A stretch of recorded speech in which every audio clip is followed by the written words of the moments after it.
friends, family, boys, girls, furry pals. Mitchell Slater and Wes Foster are here. They're two wonderful partners that we've had.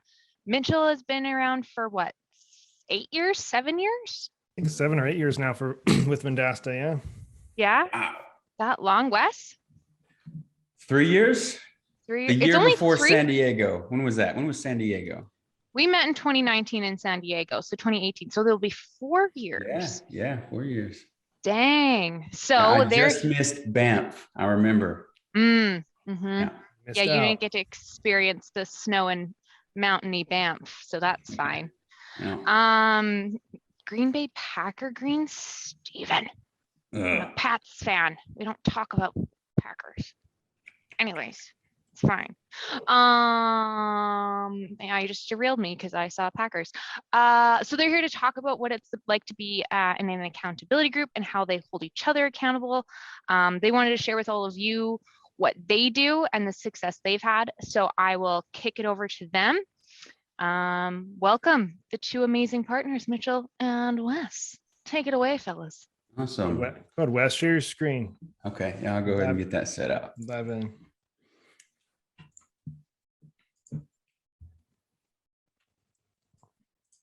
All right, everyone see the slides? We're good to go. Yes, sir. All right, cool. So we call this Get More Done with Your Agency in 2022, because once you, the goal is, once you see how we kind of been structuring our days and our weeks and all of these different things, it helps you achieve the goals that you want to do rather than getting through another year and starting the cycle back over again. So we're just gonna go through these slides one by one. I'll go ahead and say this: we're not slideshow experts. So you're getting, it's all about simplicity. That is the key to this whole thing. So just want to throw that out there. So me, I'm Wes Foster. I own a full service digital marketing company, wesfed.com. I've been in the game, in the digital marketing game, since 2008. It's a really, really long time. Let's see. Back in the day, we were a web design company. I was able to build up a team in about 2 years, at least to the point where it could sustain itself, run itself. And then I did what every brand new entrepreneurial, just married digital marketer would do. I went and joined the Army. So I went and joined the Army, got stationed at Fort Campbell with 101st Airborne Division. So I was infantry. And I did that for about 4 years, maintained the business throughout. And as soon as I got out of the Army, I just jumped right back into it.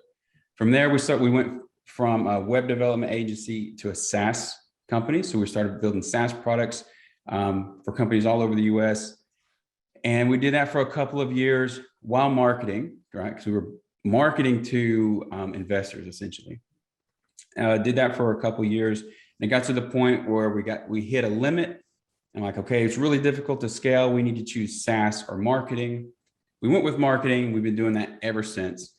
So the company we had in 2008 is not the company that we have now, but I think you have to, every company that wants to kind of stay ahead of the curve, you have to be able to innovate and change and adapt over time. So with all of those different changes, all those different phases of life, there's been one thing that's been really consistent with me, and it's this system that we're going to talk about today. So I've done this system probably for the past, well, since I got, about 7 or 8 years, somewhere in there. And it's really simple and it's really easy. The most difficult part is getting started, turning into a habit. But once it's a habit, it's easy peasy. So that's a quick overview of me and why I think this system is really, really important.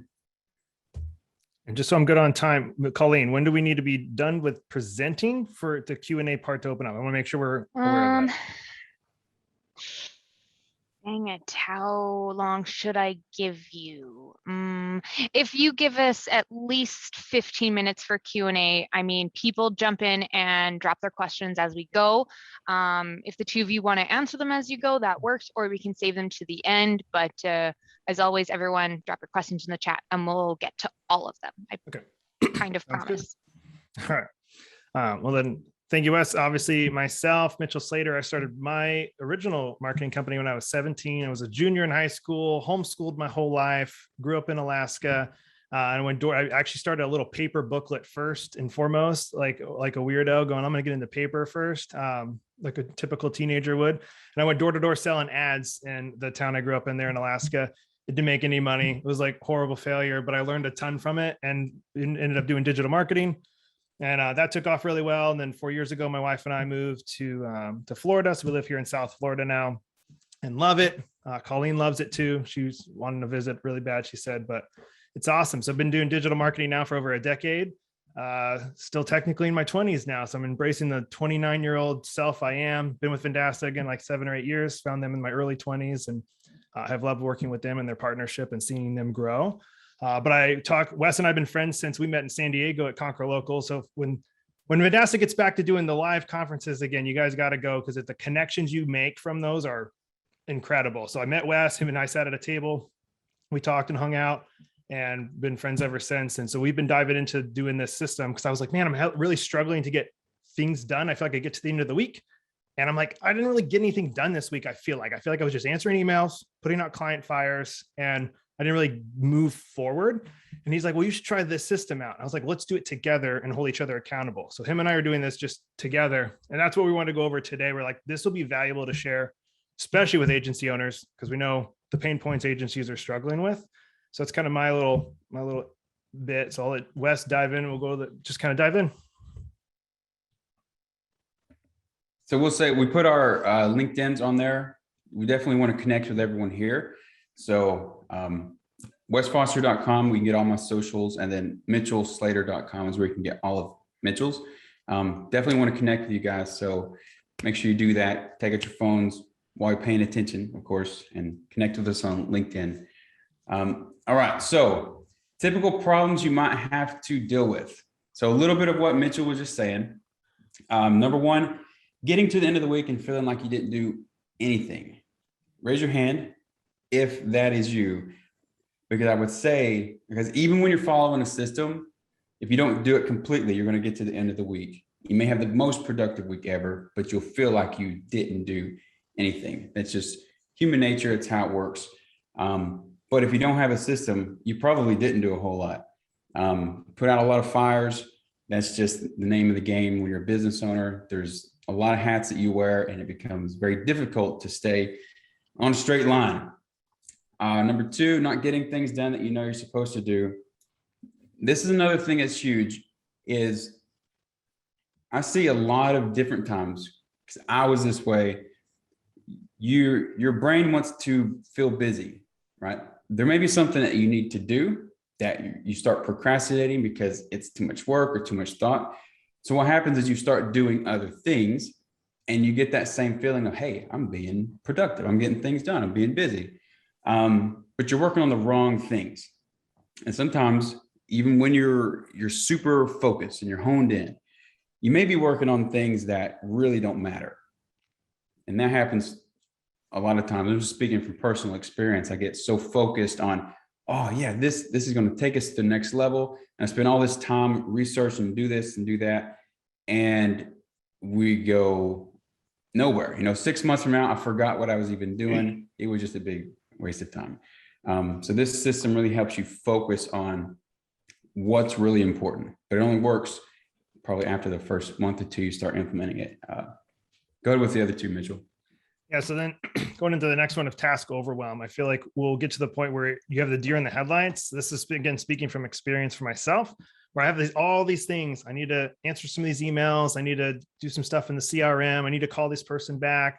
Well, there's all the personal things I got to do. I got to, pay this bill. Like, for instance, my wife lost her wallet a couple of weeks ago, had to order new credit cards, and that's a fun system of having to had it set up all the auto pays. So I had that on my task to do list, and you just kind of get overwhelmed. So then I'll be like, sometimes go, I'm gonna go get a coffee from Starbucks, and I'll just divert to go do something else because I don't want to deal with all the tasks. I just get overwhelmed.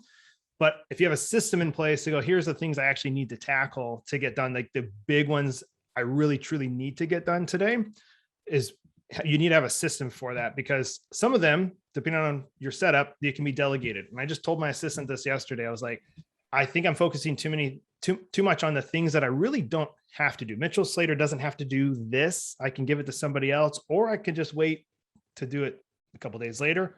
Or technically some of the things I do, I really don't even have to do it. And just structuring things to where you're focusing on the things that you personally have to actually do. And this system has really helped me do that. And then having Wes, because we both hold each other accountable to get the things done that we said we were going to get done. 100%. Yeah. While we're going through this, we like to keep it interactive. So if you're dealing with issues similar to this or something, I mean, really, we limited it down to 4. It probably could be like 150, but we want to keep it simple. So yeah, feel free to throw things in the chat. I see a lot of familiar faces in the call, which is super awesome. So feel free to chat as we're going through this, and I'll try to keep a look at it. All right, so these are the big problems. These are the reasons why agencies stagnate. You get to a certain point while you're motivated, you go to, go to a conference or whatever, you get motivated, you get fired up, you're rocking and rolling. But because you consistently feel like you're not getting anything done, or you're focusing on the wrong things, by the end of the year, you're right back where you started the year before, and you start to cycle over. You get motivated at the start of the year, you're ready to go, and it keeps going. You got to have a system. So here's how it works. Basically, you pick 3 things that you want to achieve by the end of the year. So we like to call them outcomes, not necessarily goals, and we'll talk on that in a minute, but outcomes. What outcomes do you want to have by the end of the year? For sure, that's going to move yourself forward. It's going to move your company forward. Whatever's most important to you. How you're going to get from point A to point B. The first step is you have to write those outcomes out and what they are. Number 2, you got to follow the 3x3 system. I gave the example, just like anything, no matter if it's simple or not. Tony Robbins said to his audience, he's like, okay, I want everyone to write their name on a piece of paper. So everyone writes their name, piece of cake. And then he says, I want you to write your name again, but I only want you to write every other letter. So now people are like, okay, it's a little slower, but they get to the end of it, they write their whole name, they get it done. He said, now do that 15 more times. So line after line, they're writing their name, every other letter. And by the time they get to the 15th time, it's not taking them 10 seconds to write their name anymore. They've gotten it down to like 2 seconds. And it's only because even though the task was easy, it's fairly easy to write your own name, every other letter, but it's a new process. But the more you do it, the faster it becomes. So following the system in the beginning, no matter how simple it looks, it's going to take some time, effort, energy, a lot of thought. But the more you do it, because this is a daily thing, the easier it becomes. And then once it's a habit, it's game over, piece of cake. And Mitchell talked a little bit about accountability before, so he can speak a little bit more on that item here. So I think a lot of us, let's say we're in the new year, you set the good old New Year's resolutions, and whatever it is, and maybe it's, wanting to grow your business, get 2 more clients this month or whatever. But if you're just talking it to yourself, which I feel like a lot of people in the group are solopreneurs, it's kind of just you. Maybe you got a couple contractors you work with, or VAs, or maybe 1 employee, but it's kind of just a lot of people I know in Vendasta, or it's just them trying to grow their business. So you're kind of on this island all by yourself, and there's nobody there to really encourage you and push you and like hold you accountable. And I don't want you to like rely on like a spouse for that either, for this specifically. It really needs to be, I think, somebody really close friend or somebody in the industry that's with you. And obviously this is what Vendasta's community is really good for, to team up, obviously, like Wes and I. And I know we had done this a couple of years ago where people had like a group of like 3, 4, 5 people in the group. Even like being 1 or 2 people for this is key. So you, Wes, you want me to like share about what we're doing with the accountability? You want me to do that on the later slide? Because I can share like how we're doing it. Yeah, I think let's talk about kind of more how it works, and then we can jump into what makes it most effective, which accountability is a huge part of it, because you will fall off the wagon. All right, so Ready to go to the next slide, Mitchell? Let's do it. Show them the system. All How it right. breaks down. Break it down. So it's simple. Just keep that in mind. Okay. So what you want to do is you take those 3 outcomes for the year, 1, 2, 3.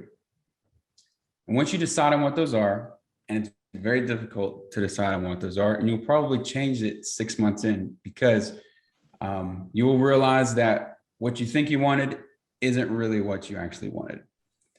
Everyone wants this thing, but what you really have to think about is, are you willing to put in the effort to accept the demand that that one thing requires? And sometimes you get halfway through the year and you realize, you know what, that's not really important to me at all, and you update it. Perfectly fine. But you want to right now go ahead and choose 3 outcomes for the year. And once you finalize and you understand what those things are, we start breaking it down into smaller chunks. Okay. So we're in January right now, so this is perfect timing. You write down 3 outcomes for this quarter that, if you do those things, will push you towards your yearly outcomes. Once you decide what those things are, you write it down for a monthly basis, your January outcomes, what those 3 are. Every single week, you're writing down your 3 weekly outcomes. Again, they're cascading. So everything, your weekly outcomes should push you towards meeting those monthly outcomes, and it goes all the way up. And then every day, or at least Monday through Friday, you're writing down 3 outcomes every single day. And so that's what Mitchell and I do. We actually send our 3 outcomes to each other. And for a while, we would even, we can talk a little bit more about the daily routine, but sometimes our outcome calls, they end up lasting like 2 hours. So, but they don't have to last 2 hours. They can last like 5 minutes. But the idea is, every day you're writing down these 3 outcomes that if you systematically stick with it, it has 2 big benefits. One, it keeps it top of mind. I bet I could ask most people, or maybe not right now because it's January, but let's say 6 months into the year. If you ask them what their goals for the year are, or you ask them what their New Year's resolution was, they have no clue, you know? And people tell them, hey, write your goals down. They'll write their goals down. They get motivated. They write them all down. They put them in their nightstand or their drawer or whatever. 3 months later, you ask them what their goals are. They have no idea.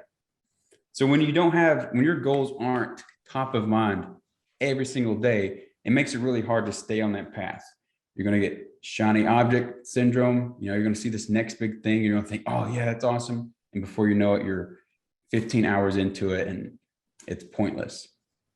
That happens a lot to a lot of people. And I think one of the biggest things here is just keeping it top of mind every single day. Anything you want to touch on that, Mitchell? No, I have more in the next 1 and 2 slides. I'll share more on that one. All right, does everyone understand just the basic principle of it so far? You're basically, you're getting these big 3, breaking it down, da-da-da-da. So that means at the start of the next quarter, right? So April gets here, you're writing down 3 new. So, and then 3 for that month and 3 for that week, etc. So really at the start of the year, you have a lot of work to do because you're breaking all of this down on January 1st. Yeah. So when Wes and I started, we came up with the 3 for the year, and we're talking right now for just 3 for typically like the business side of things. Like everybody's going to be different how they want to structure it, but we came up with all right, here's the 3 I want to accomplish for like our companies or our domain strategy and goals for it. But it's busy in the beginning because you wrote 3 for the year. Well, then I got to go, all right, what are the 3 for the quarter that are going to push me to that? Once you figure out the quarter, you go back now to what's the 3 for January that I need to accomplish that pushes me to the quarter. And then 3 for the first week of January. And then I have the 3 for every day. And then you do the 3. We typically write the 3 for the following day, the night before. So Sunday night, before I plan my whole week of outcomes I want, as well as the 3 for Monday that I want to do. And then Monday night, I plan for Tuesdays, and just kind of like you're moving forward 1 step at a time. And those are the ones we review with each other when we come up with those. Yeah. It's a lot of work to think about your whole year in 1 day, but I mean, that's why people don't do it. Mitchell was texting me like every day, like, what am I supposed to do? What am I supposed to say? But I'm like, calm down. You get it. Just so kind of like you're taking the last week of December really to focus on all of this. So basic concept there. getting these outcomes, breaking it down into daily chunks and kind of working your way through it every single day. Now, during the week, we have 2 very specific days. You have the vision day, so Monday, or if you're doing Sunday through Saturday, it'd be Sunday, whichever. And you have your review day. Both of these are super important. Which one do you want to talk on, Mitchell? Vision or review? I'll do review. Okay. So vision. So every Monday you have to visualize, you have to every Monday, okay, as you're setting your weekly outcomes for that week, you have to look at your monthly outcomes. That is your guiding light to how you're going to set your outcomes for this week.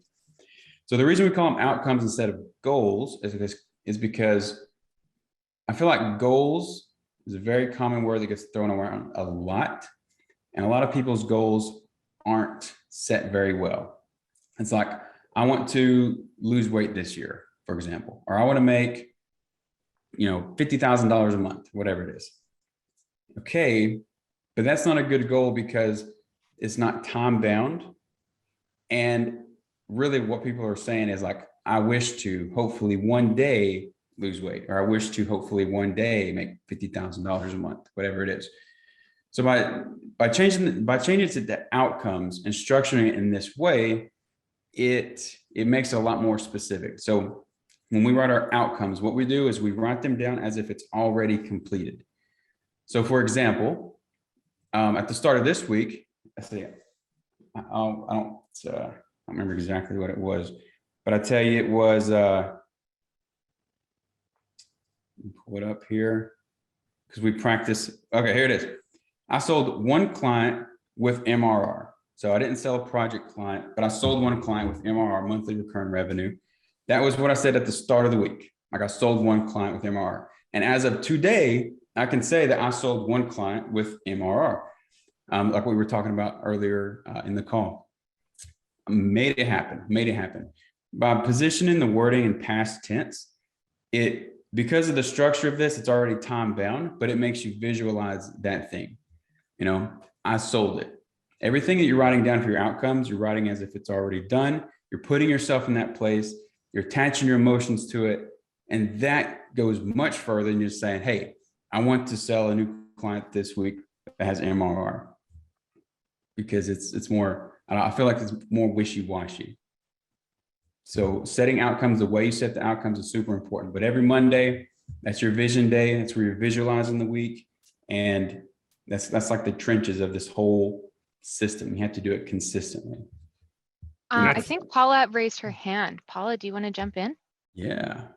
Good morning, guys. Yeah, great session so far. I have a question for you. So when you choose your 3 goals for the entire year, do you now sit down and break those down into at least overarching action items that need to be taken in order for that to happen?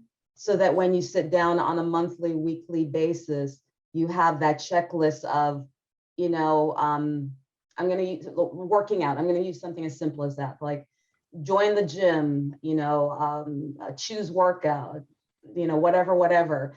Do you literally set things that should be done, some basic, goalpost that needs to be hit for the year? Yeah, 100%. So you can kind of think of, let's see. You can kind of think of these quarters and these months and really the weeks as well. Those are your goalposts. So if you're one of your, what would be an outcome for that? Because going to the gym, working out, that's good. But really at a yearly perspective, there's a much bigger purpose of why you would want to be going to the gym and working out, whatever those things are. Maybe you want to feel fit. Maybe you want to have completed a marathon. Maybe you want to, whatever these things are. It's a much higher level of thinking on that yearly part of the system. Because let's say you had, I joined the gym and that was your yearly outcome. Well, that's something you could do down here on the very first day of the year. So we got to think a little bigger picture there. Am I on the right track with the answer, Paula? Yes, yeah. I just wanted to find, because I wasn't sure if it was a matter of coming up with a 3 and then on a weekly basis, then deciding what needs to be done for each goal to happen, you know what I mean? Or were we thinking it out at the beginning, so that then we're breaking it down per week? So that makes more sense. It's more logical to me. So thank you. And just to make sure to clarify on that, like you're not planning out all 52 weeks at the beginning of the year, you're doing it a little bit at a time. So if we were to use the marathon example, it's like, I want to run a marathon in the beginning of 2023, then you go, okay, I need to try and at least be running a half marathon by June or something. So I need to run by the first quarter. I need to be able to run let's say 5 miles by the end of the first quarter without stopping. You kind of like, now you're going to work your way back to go, well, how do I do that? I need to start running a quarter of a mile every day for the first week, and then a half mile. So you just break it down to where it's like, oh, those sound small, those sound attainable now, but it's every quarter you're getting more and more to where you're getting toward that goal. Well, what else goes into that goal? Well, probably not, I can't be having McDonald's probably every day. So I need to break that down. Like, I need to be eating this way. And you just make it to where it's very attainable now and comprehensible, instead of just going, I'm going to run a marathon next year. And or I want to run a marathon. That'd be the bad way to say it. I want to run a marathon next year. Hopefully that helped and didn't confuse it more. No, I think that's a good point, Mitchell. Just to clarify, you're not writing down every week, every day at once. On day one, it's year, quarter, month, week, and first day. And you're kind of working daily until that week is complete. You're on the second week, you're going to write the new ones for the week, and on and on. You only start, write for the new month at the beginning of the month. You write for the new week at the beginning of the new week, etc. So that's a good clarification, Mitchell. So now we're going to do the review one. Next one. So right. Obviously, super important, guys. The review day is super important. So Wes and I get together on Monday. We cast a vision for here's what my ones are for the week. And we kind of critique each other sometimes on what we've written, which that'll be in the next slide we'll talk about, but saying, hey, what's your vision? Okay, why? Kind of just making sure we're coming up with the right thing. But Friday is super key because we're reviewing now. So you go, okay, here's the 3. We don't review every day. We just do the 3. Right, here's the 3 for the week. How'd you do? And it's humbling because you go, well, I set this goal and I didn't attain it. And then we ask each other, why? Why didn't you do it? And then you go, oh, I had this come up, this client fire come up, or I had this. And it's nice to be able to, we write it, him and I share an Excel spreadsheet that we review everything on. So here's the 3 I wrote out. And then at the end I go, did you complete it? No. And I write out why. So it's something I can go back and review at the end of the year if I want to, like, okay, I wasn't meeting all my outcomes. Why? Was I setting too crazy of outcomes, or was I getting distracted with other things throughout the week? But it's nice to be able to review with him and go, why? And then how do I keep that from happening the following week? So if you're not reviewing, you're not going to get to where you're going. If you just set these goals, I didn't hit them. All right, I'll try again next week. Well, let's make sure we're strategizing and actually doing the things, fixing the things that we missed before week, so we can fix it for the following week. So you have to review. Yeah, super, super important. Because like we said in the beginning, if you follow this system, you're going to get to the end of the week, end of the month still and feel like you did nothing.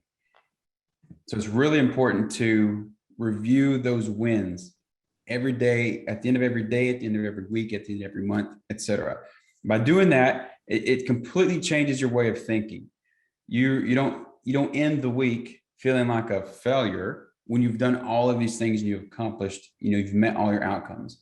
It compounds, it boosts every single week, every single month, and it just compounds on itself.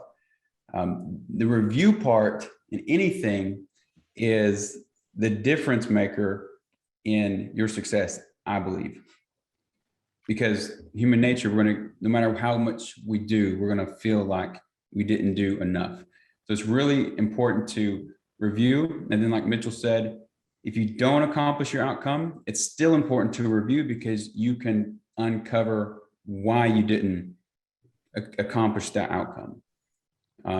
It's a really good way to identify distractions in the week, especially if it's every Friday you're missing this one because so-and-so kept calling me or so-and-so kept coming into the office or whatever. You can identify what's preventing you from achieving your yearly outcomes eventually just by reviewing them on a consistent basis.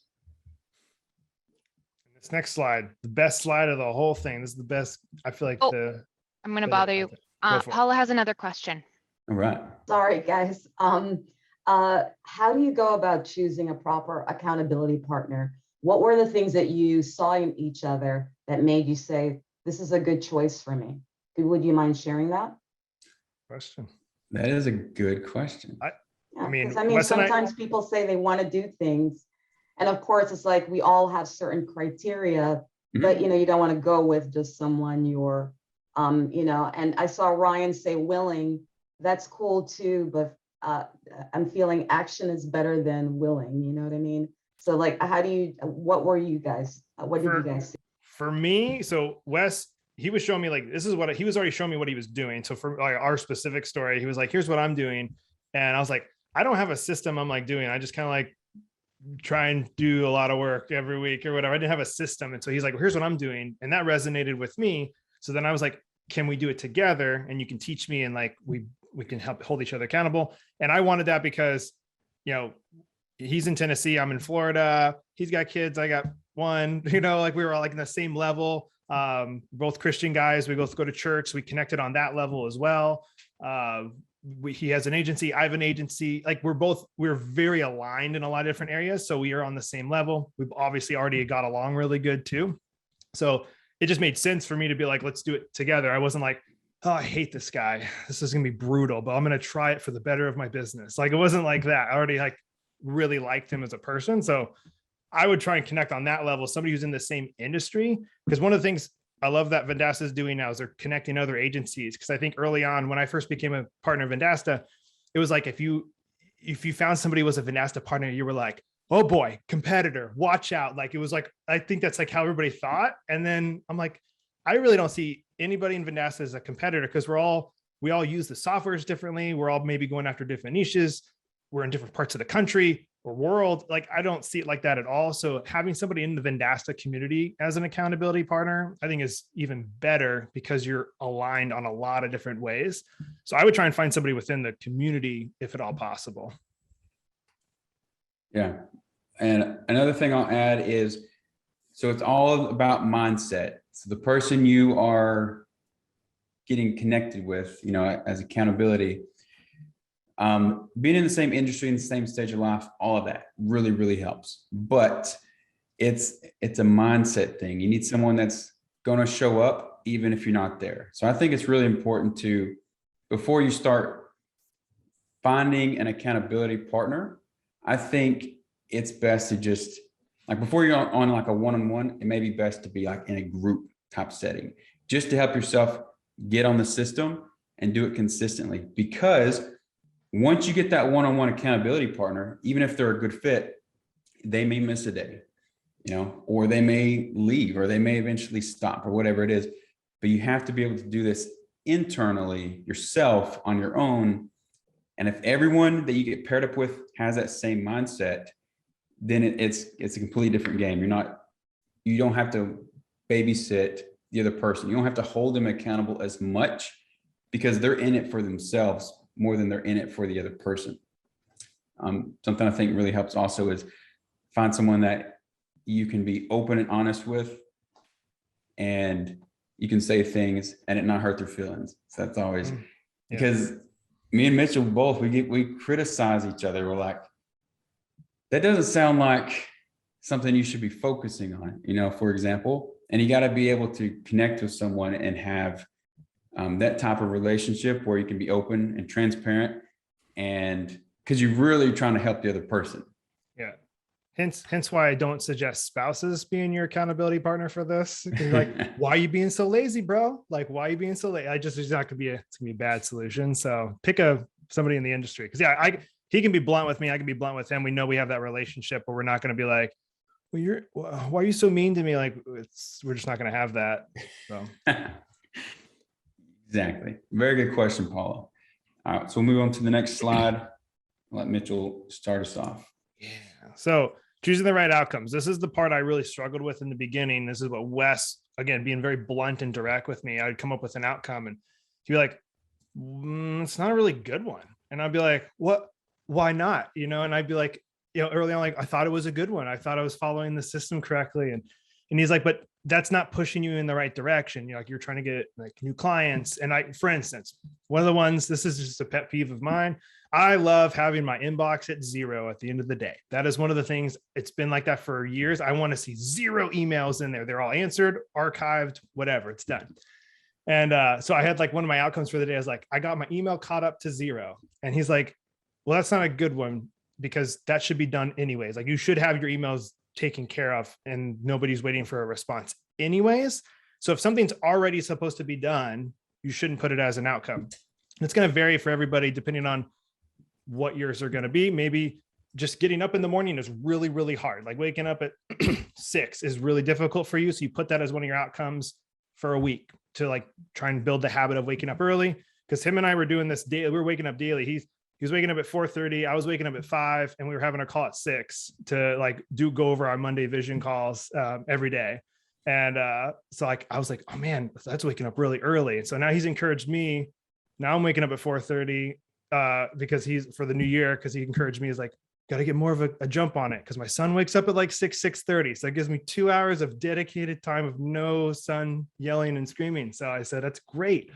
But setting the right outcomes and choosing them is a huge piece of this. And then phrasing them, which I still do that wrong. And Wes is like, no, phrase it as if you already completed it. And that is powerful, just because words are powerful. The words you speak to over yourself and over your family and people in your life, like, I think everybody would agree, like, words are powerful in how you portray them. I love how my church always talks about, like, in the youth group part that I'll help out with the church, is like, we always, if you hear somebody be negative, you always say, we speak highly. And so I think we should all speak highly over ourselves and over the things and the visions for our lives. So phrasing things is like, I did this. You don't want to say, I hope I do this at the end of the week, because now you're already kind of casting doubt on yourself for doing it. So phrasing it as if you already completed it. I got 1 new client this week. I built out this system. I launched my website. Like, you're saying it as if you already completed it. Go ahead, Wes. Yeah. I just want to touch on number 1 again, real quick.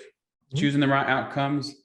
Like I said, once you start putting the time and effort into this, you'll realize that a lot of the things you think you want, you don't really want, because you'll consistently be failing your outcomes. So that's huge. Having a daily accountability partner, we talked on this a lot already, but it's really helpful. But I would say definitely commit to yourself first, and then commit to the accountability partner. Always reviewing, always reflecting, always. This is key. This is what will keep you on the horse or to throw you off the horse. You have to be focusing on your wins. And there's a really good example, like a study that was done, but it's really, really long, so I'm not gonna get into it. But I'll say this, focusing on your wins, because we naturally focus on our negatives. That's just what we do. We find the speck of black, like the black speck on the big white sheet of paper, versus focusing on all the white on the sheet of paper. So you have to consciously look at your wins. It's huge. Number 5 is you never stop, which is once you stop, I mean, if you stop, you should definitely replace it with some other system, but it doesn't get simpler than this. This is all about envisioning your outcomes, keeping them top of mind every single day, reviewing your wins, and never quitting. And if you can consistently do that, you're going to meet your yearly outcomes. You're going to change your yearly outcomes, because you'll realize what you really want. And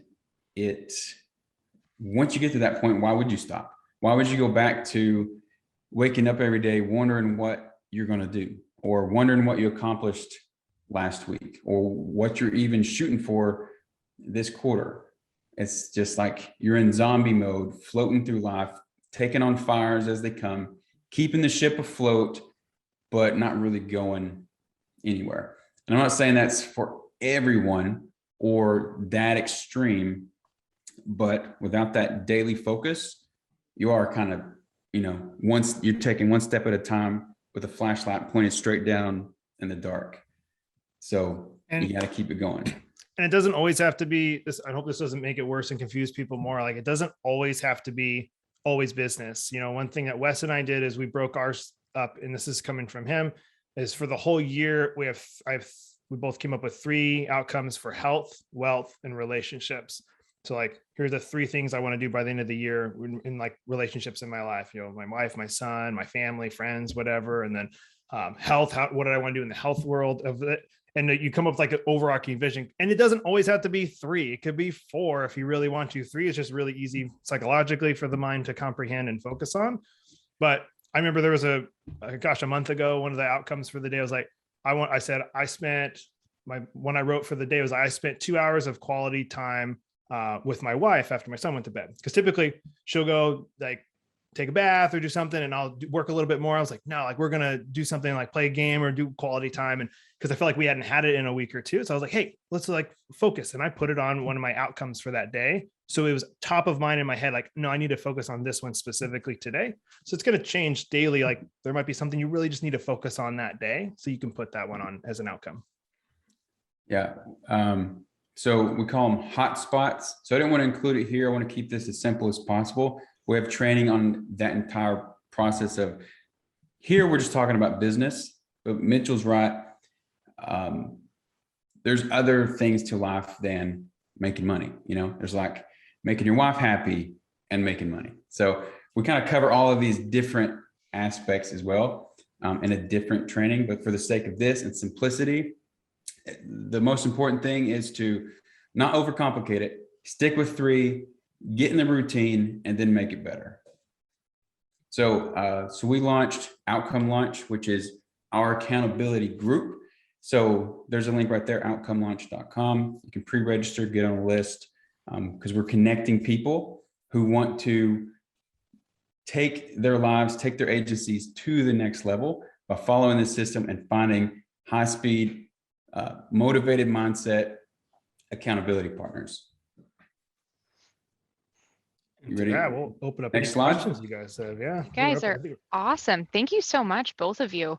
I was going to say something about, if anyone has read Atomic Habits by James Clear, this will speak to you immensely. So, and if you haven't read it, do. It will change the way you think of something, and it puts exactly what these 2 gentlemen have said. It really puts it into perspective for you. Okay, I saw that Kathy had asked a question. Kathy, you sent it pretty early, and I'll find it. Kathy, or you can unmute. And was it about the spreadsheet? Are the outcomes sales related, structure related, or product related? Is what she said. Ooh, that's a good question. I think it's personal to you. You know, what's most important? What can you track? What's most important to you? That's what I would say. This is a very personal, my outcomes, daily, weekly, all that. Even though Mitchell and I, and most of us here, we own agencies, our outcomes are going to be very different. In the beginning, everyone's outcome may be the same. I mean, I want to make this many sales. I want to make this much money, whatever. But as you go into this and you start realizing what you really want, your outcomes are going to shift. Yeah. Work, life, family. Yeah. There's many different categories, but the big ones: health, wealth, relationship. Does anyone want to unmute themselves or raise their hands and have a question? I don't know if I saw specific questions, just more good conversation in the chat here.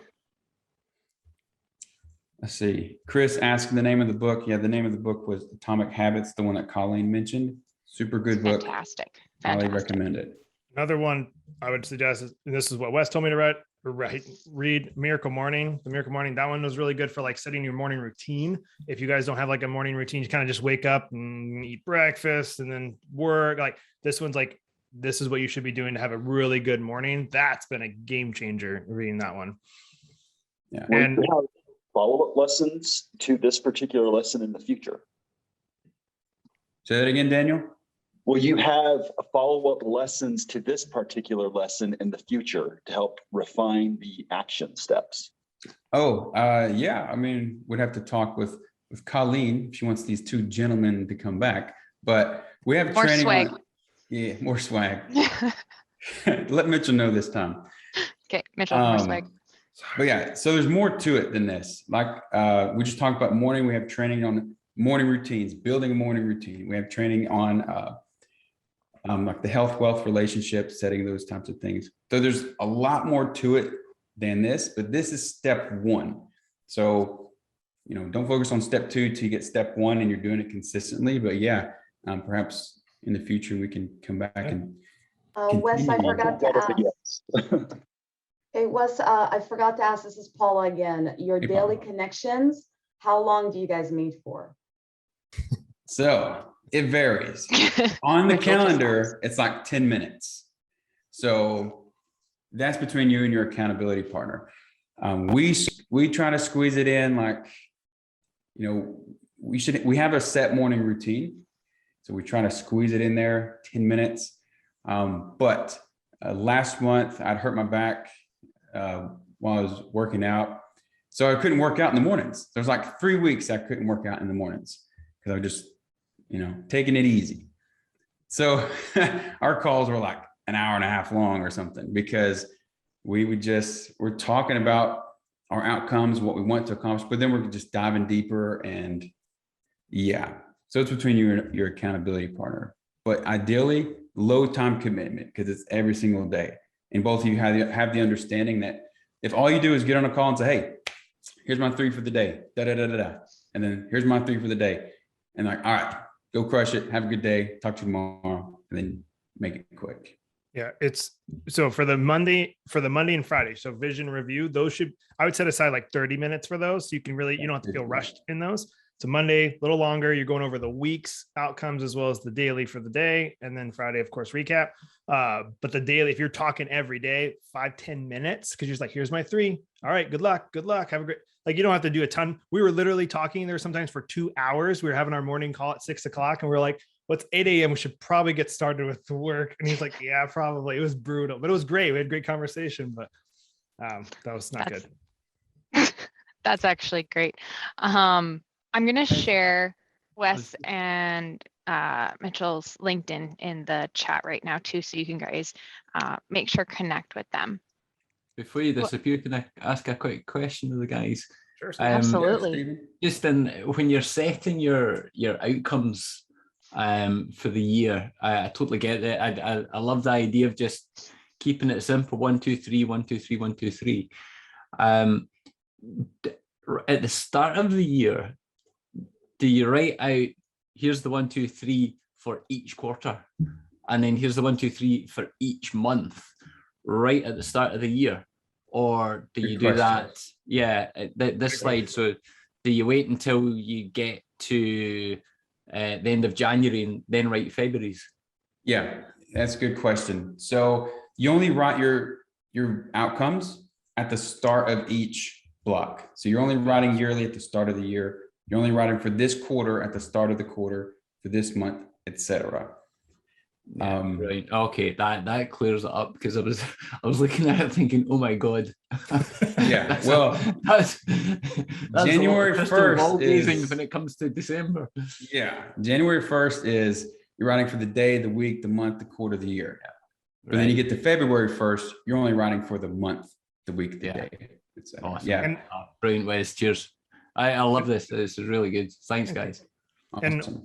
And what I love about this too, everyone, let's say you watch this recording for whatever reason, 3 months from now, you can start literally whenever, and you just go, okay, I got 4 months left of the year. What do I want to get to at the end of the year in 4 months? And still work your way backwards. Because I think a lot of times I don't like the phrase New Year's resolutions. I've never liked that phrase, because I think people go, again, my goal, I'm going to drink no soda this year and I'm going to lose weight. Like that'd be one of their things. And then they had one soda and they're like, oh, well, I kind of feel like I already messed up my New Year's resolution. And they kind of get discouraged and never get back into it. Instead, maybe you go, I'm going to limit myself to 1 soda on Fridays every week. Like again, you've got to set something you can actually track. But I feel like people get discouraged, or when they say, this would be another thing I don't know if we touched on specifically, Wes, let's say for losing weight, because it's the most common one is, I lost weight this year.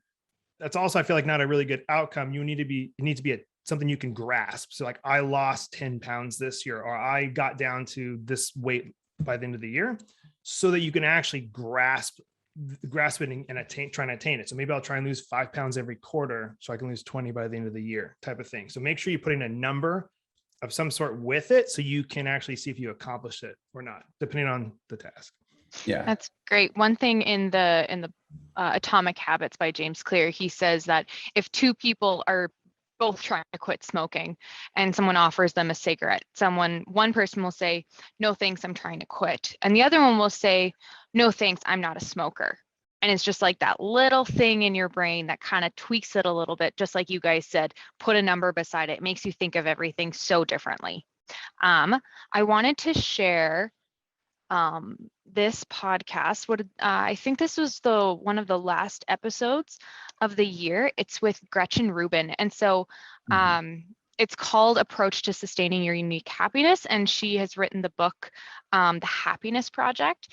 And so I know it sounds maybe like a little fluffy, but in this episode she really talks about there's 4 tendencies that drive your framework.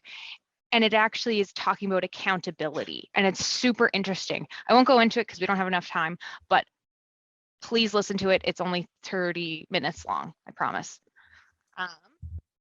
One last thing, I'll just share. Continue. Yes. Am I doing this? Yeah, okay, you can see this. So this is the Gretchen Rubin, but again, if you want to rewatch this and learn a little bit more, it's going to be in the community under events. We're going to look at Mr. Andrew Carson's pretty face, the guy who started all of this. Ooh. He's normally right beside me, but he's not right beside me right now. And it will be in here. Brett had to jump off, but it will be included in the Monday email as well. So just wanted to share that again, knowing that you will be able to rewatch this. Sweet. Any other final questions for Wes and Mitchell? I will say you like him, so I guess I can bring them back again, and they can talk about those actions and not just the business outlook, but the other parts of their life as well in that morning routine. So Yeah, we just wanted to focus on business here because this is what has helped us grow our agencies, right? If you want to focus on sales, and we're Vendasta partners, and really like the community that we have here is huge. And the more you can sell, the more you can meet those goals, the better you're going to do. And it all starts day to day, every single day. Yeah. And if you guys haven't already, everybody put your LinkedIn in the chat, because I want you guys to connect with everybody and see if somebody wants to put their, to connect and just be an accountability partner. If you don't already have that, I know we have pushed that for a while from Vendasta for probably a couple of years now, but everybody put your, obviously connect with Wes and I know Colleen put our links in there, but put your LinkedIn there. If you don't have a LinkedIn, well, please get a LinkedIn. Build one. Really good. Yeah. But connect with everybody in here, and then try and find somebody that needs if you don't have a partner, maybe put in that chat, I need a partner, and then boom, put your LinkedIn, and then somebody can say, oh, I don't have one either. Find you and then connect.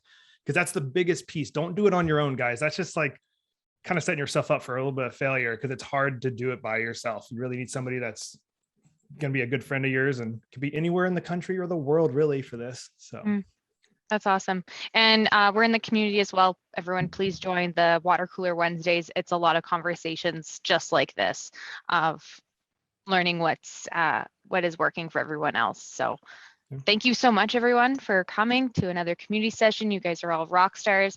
I appreciate seeing your faces and you spending an hour of your time with us. So have a safe weekend, stay healthy, stay well, and we'll see you next week. all right. Bye, everyone. Get a lot done, Thanks, everybody. Colleen.